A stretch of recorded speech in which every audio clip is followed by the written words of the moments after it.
I could see there's some positivity, good mentality, good confidence, and I see good discipline amongst the players.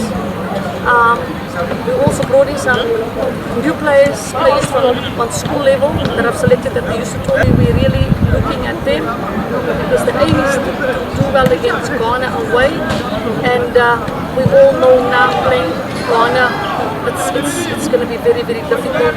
They've got a very good squad, and that is something that we're planning for now.